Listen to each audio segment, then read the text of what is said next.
नमस्कार। आप सभी छात्र छात्राओं का आज की इस ऑनलाइन क्लास में स्वागत है, अभिनंदन है। पिछली ऑनलाइन क्लास में हमने सरल आवर्ती दोलक का अध्ययन किया था। जैसा कि आप सभी को मालूम है, कोई भी जो सरल आवर्ती दोलित्र है वो किसी माध्यम में कंपन गति करता है और इस कारण वह माध्यम के स्पर्श से या माध्यम में जो विभिन्न प्रकार के बल कार्यरत हैं, जिनको कि हम श्यान बल या घर्षण बल कहते हैं, उनसे अछूता नहीं रह सकता। एक्चुअली माध्यम के ये जो घर्षण बल या श्यान बल हैं वो आवर्त गति करते हुए जो दोलित्र की गति है उसमें रुकावट डालते हैं, बाधा उत्पन्न करते हैं, जिसके कारण जो आवर्ती दोलित्र है उसके वेग और गतिज ऊर्जा लगातार कम होते रहते हैं और अंततोगत्वा सरलावर्ती दोलित्र आवर्त गति करना बंद कर देता है। तो इस प्रकार की ये जो माध्यम में किसी सरल आवर्ती दोलित्र की जो गति है, आज की इस ऑनलाइन क्लास में हम इसी का अध्ययन करेंगे। और एक्चुअली इस प्रकार के माध्यम में जब किसी सरल आवर्ती दोलित्र पर विभिन्न प्रकार के श्यान बल या घर्षण बल कार्य करते हैं तो इस प्रकार के बलों को हम अवमंदन बल कहते हैं। और जो आवर्ती दोलित्र है उसके बारे में ये कहा जाएगा कि वो अवमंदन बलों के प्रभाव में गति करता है। जब किसी माध्यम में कोई कण या पिंड गति करता है तो माध्यम के स्पर्श से पिंड पर श्यान बल या घर्षण बल उत्पन्न हो जाते हैं। ये बल असंरक्षी प्रकृति के होते हैं, नॉन कंजर्वेटिव नेचर के होते हैं और पिंड की गति में रुकावट डालते हैं। इन बलों के विरुद्ध पिंड को गति में कुछ कार्य करना पड़ता है।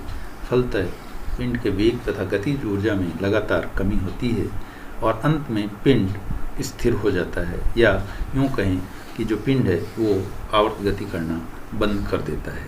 इसलिए इन बलों को अवमंदन बल या डैम्पिंग फोर्स भी कहते हैं। यदि पिंड का वेग अधिक नहीं हो तो अवमंदन बल पिंड के वेग के अनुक्रमानुपाती होता है, समानुपाती होता है। यदि किसी क्षण पिंड का वेग v है और इस पर अवमंदन बल F लग रहा है तो जो अवमंदन बल है वो वेग के समानुपाती होगा, अर्थात F प्रोपोर्शनल v या F equals to minus lambda v। यहाँ लैम्डा एक धनात्मक नियतांक है, इसे अवमंदन गुणांक या डैम्पिंग कोफिशिएंट कहते हैं। इस समीकरण में जो ऋणात्मक चिन्ह है वो ये दर्शाता है कि अवमंदन जो बल हैं वो गति के विपरीत दिशा में। यदि पिंड पर घर्षण या श्यान बल के अतिरिक्त कोई अन्य बल नहीं लग रहा हो तो पिंड की गति का समीकरण हम सिर्फ ये जो अवमंदन बल कार्य कर रहा है पिंड के ऊपर, सिर्फ उसके कारण जो दोलित्र है उसकी गति किस प्रकार प्रभावित होगी, सिर्फ उसी का अध्ययन कर रहे हैं। तो इसलिए हम ये मान के चल रहे हैं कि पिंड पर सिर्फ श्यान बल या घर्षण बल कार्यरत हैं, इसके अलावा और अन्य प्रकार का कोई बल कार्यरत नहीं है। इसलिए इसकी गति का जो समीकरण है वो होगा F equals to minus lambda v।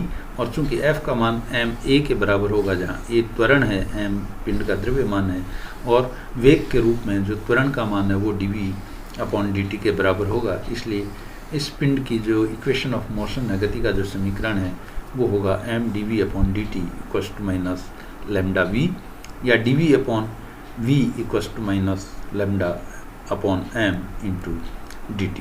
और इस इक्वेशन को सॉल्व करने के लिए यदि इसे समाकलित किया जाए तो समाकलन करने पर इंटीग्रेशन dv/v इसका मान हमें प्राप्त होगा log e base e v equals to minus lambda upon m और dt का होगा t plus integration constant c, अर्थात log ev equals to minus lambda upon m into T plus c। यहाँ c एक कांस्टेंट है जिसको कि हम इंटीग्रेशन कांस्टेंट या समाकलन नियतांक कहते हैं। और इसका जो मान है वो इस दोलित्र की जो इनिशियल कंडीशंस हैं, प्रारंभिक कंडीशंस हैं, उनकी सहायता से ज्ञात किया जाता है। तो जो प्रारंभिक कंडीशन है उनके अनुसार t बराबर 0 समय पर पिंड का जो वेग है वो अधिकतम v = v0 हो, तो उस स्थिति में log ev0 = -λ/m + c, इसलिए c का मान हमें -λ/m × 0 + c, इसलिए हमें c का मान प्राप्त होगा log ev0। और इस c का मान अगर हम इक्वेशन 2 में रख दें तो इसका मान हो गया log ev बराबर -λ/m × t + log ev0। इस समीकरण को अगर हम हल करें, log ev0 को हम अगर लेफ्ट साइड में ले आएँ तो ये बन जाएगा log ev/v0 = -λ/m × t, और log को हटा दें तो v/v0 = e⁻⁻λ/m × t, जिससे v = v0 e⁻⁻λ/m × t के बराबर प्राप्त होगा। अब अगर हम v और t के बीच में एक कर्व प्लॉट करें तो जैसा कि आप देख रहे हो ये इक्वेशन है v = v0 e⁻⁻λ/m × t, इसलिए v जो है वो t के साथ चरघातांकी रूप से कम होगा। ये जो कर्व है ये एक्सपोनेंशियली डिकेइंग कर्व कहलाता है। चरघातांकी रूप से जो वेग है उसका समय के साथ क्षय होगा, और इसका जो कर्व है वो इस प्रकार का प्राप्त होगा। यहाँ y एक्सिस पर ये v लिया गया है, x एक्सिस पर ये t लिया गया है। अगर t = 0 है तो उस स्थिति में v का मान अधिकतम v = v0 है। फिर जैसे जैसे t का मान बढ़ता जाएगा v जो है वो चरघातांकी रूप से कम होता चला जाएगा। अतः समीकरण 3 से ये प्रकट होता है कि अवमंदन बल के कारण पिंड का जो वेग है वो समय के सापेक्ष चरघातांकी रूप से कम होता है, जैसा कि हमने ऊपर चित्र में देखा है। इस इक्वेशन में जो m/λ है, चूँकि v = v0 e⁻⁻λ/m × t है, तो अगर इसको अगर हम विमा की दृष्टि से इक्वल करें तो v और v0 की विमा 1 होगी, इसलिए e⁻⁻λ/m × t ये विमाहीन राशि होना चाहिए इसका। और चूँकि t समय है, समय की जो विमा है वो सेकंड होती है, इसका मतलब ये हुआ कि λ/m इसकी विमा जो समय है उसका इन्वर्स होगी, या यूँ कहें कि m/λ की जो नियतांक है उसकी विमा समय की विमा होगी। इसलिए अगर m/λ = टाउ मान लिया जाए, जिसको कि हम रिलैक्सेशन टाइम या विश्रांति काल कहते हैं, तो उस स्थिति में अगर t = टाउ = m/λ रख दें तो हमें प्राप्त होगा v = v0 e⁻⁻1 या v = v0/e। और इसको अगर हम सॉल्व करें तो ये जो मान है वो प्राप्त होगा v = 0.368 × v0 या v = 36.8% ऑफ v0।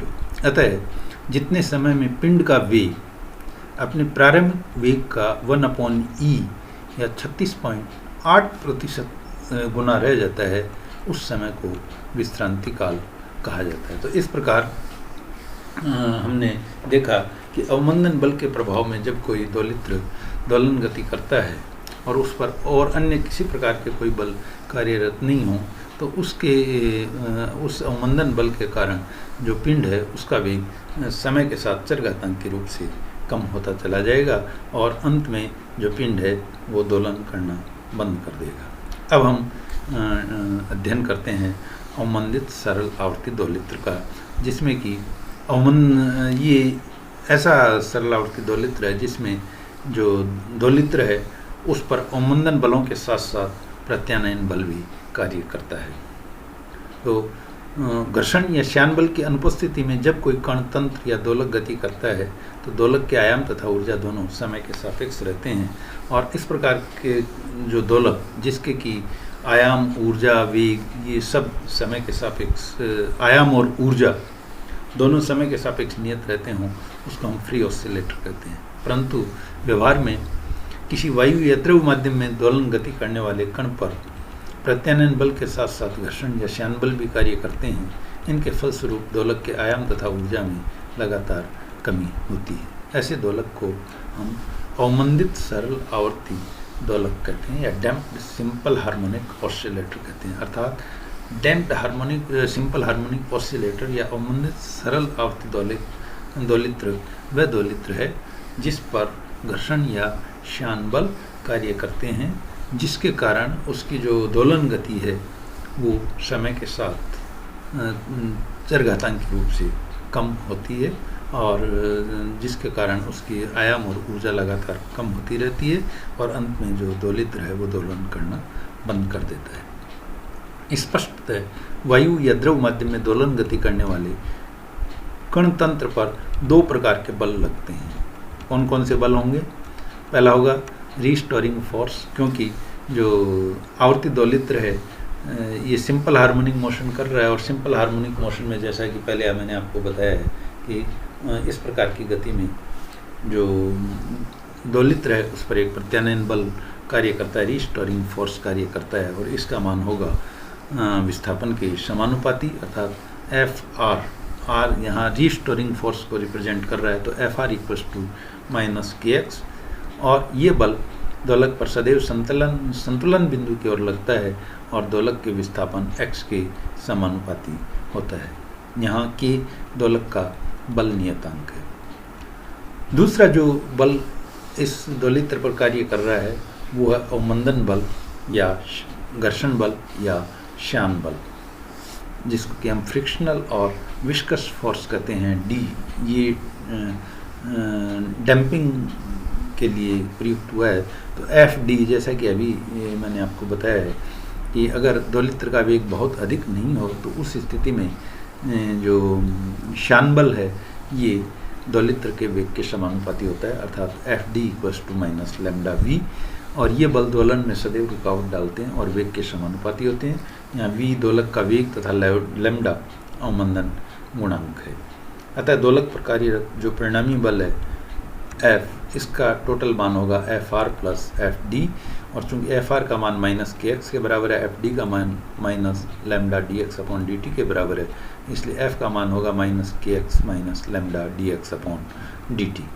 इसलिए और चूंकि एक्स इसका विस्थापन है इसलिए बल का मान होगा एम इंटू ए और विस्थापन के रूप में जो त्वरण ए है इसका मान होगा D two x upon D T square.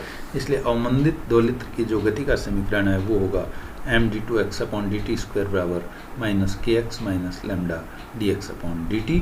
यहाँ एम दोलक का द्रव्यमान है तथा समय टी पर दोलक का त्वरण d two x upon D T square है। इस इक्वेशन को हम लिख सकते हैं d two x upon D T square plus lambda upon m d x upon D T plus k upon m x equals to 0। और जैसा कि आपको मालूम है के अपॉन एम ये ओमेगा 0 स्क्वायर कॉन्स्टेंट के बराबर होता है और लैम्डा अपॉन एम अभी मैंने आपको बताया था कि m अपॉन लैम्डा ये विश्रांति काल टाउ के बराबर होता है, इसलिए लैम्डा अपॉन m ये हो गया 1 अपॉन टाउ और इसको हम 2r एक नया कांस्टेंट भी लिख सकते हैं। तो अगर हम लैम्डा अपॉन m बराबर 1 अपॉन टाउ बराबर 2r तथा k अपॉन m बराबर ओमेगा 0 स्क्वायर मान लें तो उस स्थिति में ये इक्वेशन बन जाएगी D two x upon D T square plus 2r D x upon D T plus omega 0 square X बराबर 0। और ये जो इक्वेशन है ये एक बहुत ही महत्वपूर्ण समीकरण है जो कि अवमंदित सरल आवर्ती दोलित्र का अवकल समीकरण कहलाती है। यह समीकरण अवमंदित सरल आवर्ती दोलित्र का अवकल समीकरण है। वायु में सरल लोलक का जो दोलन है, स्प्रिंग से लटके भार का दोलन, बैलिस्टिक धारामापी में कुंडली का दोलन तथा एलसीआर परिपथ में आवेश का दोलन इत्यादि सब जो डैम्प्ड हार्मोनिक ऑसिलेटर हैं उसके उदाहरण हैं। अब प्रश्न ये उठता है कि इस अवमंदित सरल आवर्ती दोलित्र की जो अवकल समीकरण है उसका हल कैसे ज्ञात किया जाए, क्योंकि जब तक हम हल ज्ञात नहीं करेंगे तब तक इसके विस्थापन, वेग गतिज ऊर्जा, स्थितिज ऊर्जा, पावर, ये सब ज्ञात नहीं कर सकते। तो ये सिंपल डिफरेंशियल इक्वेशन है, इसलिए इसका हल ज्ञात करने के लिए हम मान लेते हैं कि इसका जो हल है वो है x = e⁻∝t। अगर ये इसको हम हल माने तो ये जो हल है वो इस समीकरण 2 को संतुष्ट करना चाहिए। इसलिए इस x बराबर e⁻∝t की सहायता से dx/dt और d2x/dt² के मान समीकरण 2 में सब्स्टिट्यूट करने पर, चूँकि x = e⁻∝t, इसलिए dx/dt हो गया अल्फ़ा e⁻∝t और d2x/dt² हो गया α² e⁻∝t। इसलिए ये मान समीकरण 2 में रख दें तो हमें प्राप्त होगा α² + 2r α + ω02 इंटू e⁻∝t बराबर। चूँकि उपरोक्त समीकरण t के सब मानों के लिए यथार्थ है, अतः e⁻∝t जिसे कि हमने इस इक्वेशन का हल माना है, ये शून्य नहीं हो सकता। इसका मतलब ये हुआ कि α² + 2r α + ω02 इसका मान शून्य के बराबर होगा। और ये एक द्विघाती समीकरण है, इसलिए इस समीकरण को अगर हल किया जाए तो अल्फ़ा के 2 मूल हमें प्राप्त होंगे, 2 रूट हमें प्राप्त होंगे, 2 मान प्राप्त होंगे। अल्फ़ा = आपने ये वेल नोन इक्वेशन पढ़ी है, ax² + 2bx + c² = 0 द्विघाती समीकरण।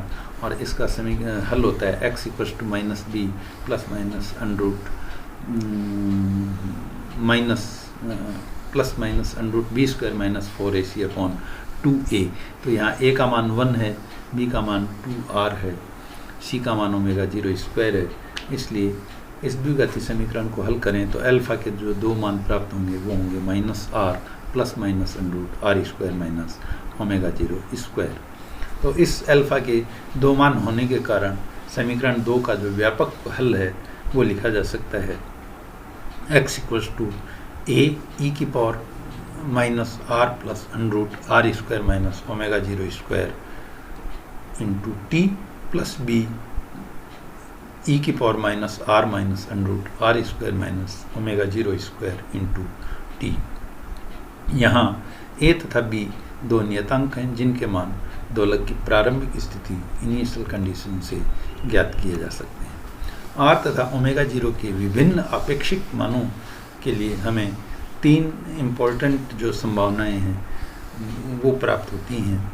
यानी इक्वेशन जो 4 हमें जो प्राप्त हुई है, यानी इस द्विघाती ये जो अवमंदित सरल आवर्ती दोलित्र का जो अवकल समीकरण है, जिसका कि हल हमें समीकरण 4 के रूप में x = a e⁻⁻r + √r² - ω02t + b e⁻⁻r - √r² - ω02t प्राप्त हुआ है। ये इसका जो हल है वो 2 बातों पर निर्भर करता है कि r और ω0 के मान क्या होंगे। तो यहाँ 3 महत्वपूर्ण संभावनाएं बनती हैं। वो ये कि अगर r का मान ω0 की तुलना में कम हो, r ω0, दूसरी स्थिति हो सकती है जिसमें कि r और ω0 लगभग बराबर हों, और तीसरी स्थिति जिसमें r का मान ω0 की तुलना में बहुत अधिक हो, अर्थात r < = 0। तो इन तीनों ही स्थितियों में जो हल हैं वो अलग अलग हमें प्राप्त होंगे, और इन तीनों स्थितियों के लिए क्या हल प्राप्त होंगे वो हम नेक्स्ट ऑनलाइन क्लास में डिस्कस करेंगे। आज की इस ऑनलाइन क्लास में बस इतना ही। धन्यवाद।